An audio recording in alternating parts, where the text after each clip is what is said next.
So over the past few days, I've been going over my 40 life lessons, and today is number 13. Do not allow others to shame you into action. It's a big one. I struggled with this one for an awfully long time. It is when we feel uneasy about an act or feeling that is deemed improper or ridiculous according to society. I say, stuff that.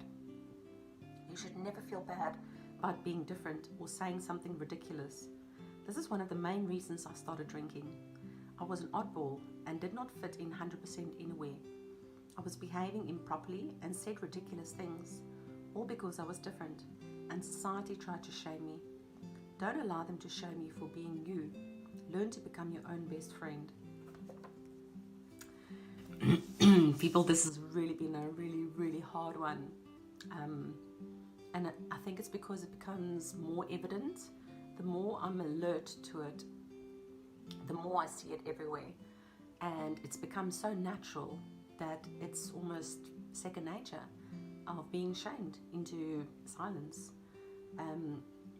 That's the main tactic that abusers and bullies use, is to shame you into silence, because they know that if they appear to be stronger and braver and more knowledgeable, and you said something that is perhaps a bit strange, could be a good idea, but it doesn't fit in the perfect little bubble. And how to make you so small is to shame you into silence, is to nitpick at what you said and to turn it around into something small that becomes this big thing, and that they make you feel ashamed of what you've done or said for something silly, like just saying something that was not meant to harm anyone. An example, the other day, on social media there was a post, a guy asking for advice about a website, a do-it-yourself website platform. And I shared my platform that I used, and I said, hey, look at my website I built. It's not the best, it's far from finished, and I'm so technically challenged. I don't know what I was doing, but it was great fun. Did I get shamed by all these web developers? Like, how dare you say that your website looks great, it looks horrible. And they were just attacking me time and again. And I literally felt myself going smaller and smaller and smaller. I was like, you're shaming me into submission. This is what's happening here again. I'm not going to allow it. And I confronted them and I said, you're like a bunch of bullies attacking the fat kid for not sharing his sweets. It's so hard, because I was just going to keep quiet and just remove myself and just walk away. And I was like, no, I can't do this again. I was shamed into publishing my book. Like, how dare you share all this information about your life with people? It's so much. It's too much. You're too much. You know what? That's fine. That's me. That's my journey. And I'm not ashamed of it anymore. I'm not. But I had to push myself. It's a constant struggle to push yourself out there to say, like, I'm not going to be shamed. I'm not going to be shamed into silence. There's nothing wrong with speaking out. There's nothing wrong with sharing your experiences, especially if it's painful. We all want to just shrug it under the rug.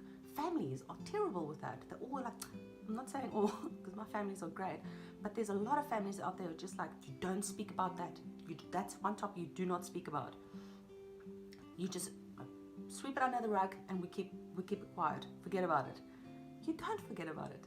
It's stuck in your body. It's stuck in your memory, and it eventually will either come manifest in cancer or brain tumor. It's horrendous. How we force ourselves to hide our non-existing shame that was pushed upon us. And addiction is real. And that's where most of my shame come from, because I was ashamed of a lot of things that happened to me, and I felt it was my fault. It's not my fault.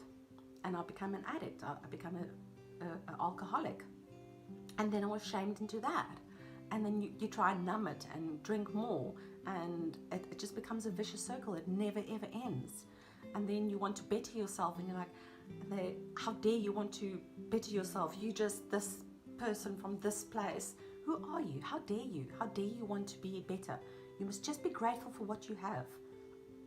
And I'm saying stuff that we can't. We can't allow this anymore. We have to break free. We have to break through this stupid barrier of shame. There's nothing to be ashamed of. You're so beautiful and so perfect and so rare. Yet on a daily basis, it's you're too white, you're too black, you're too woman, you're too man, you're too gay, you're too straight. There's no winning. It doesn't matter who you are, where you're from. No one will ever be 100% happy. So why bother trying to impress these people? You only got yourself. You got to impress yourself. You got to love yourself hard and break through that shame. You cannot allow that shame to keep you small anymore. You got to break through it. It's a journey, and it takes an incredible amount of courage, but you can do it. And once you break free, you will never ever be shamed into submission again. I'm thinking of you, and I hope you have a lovely Christmas.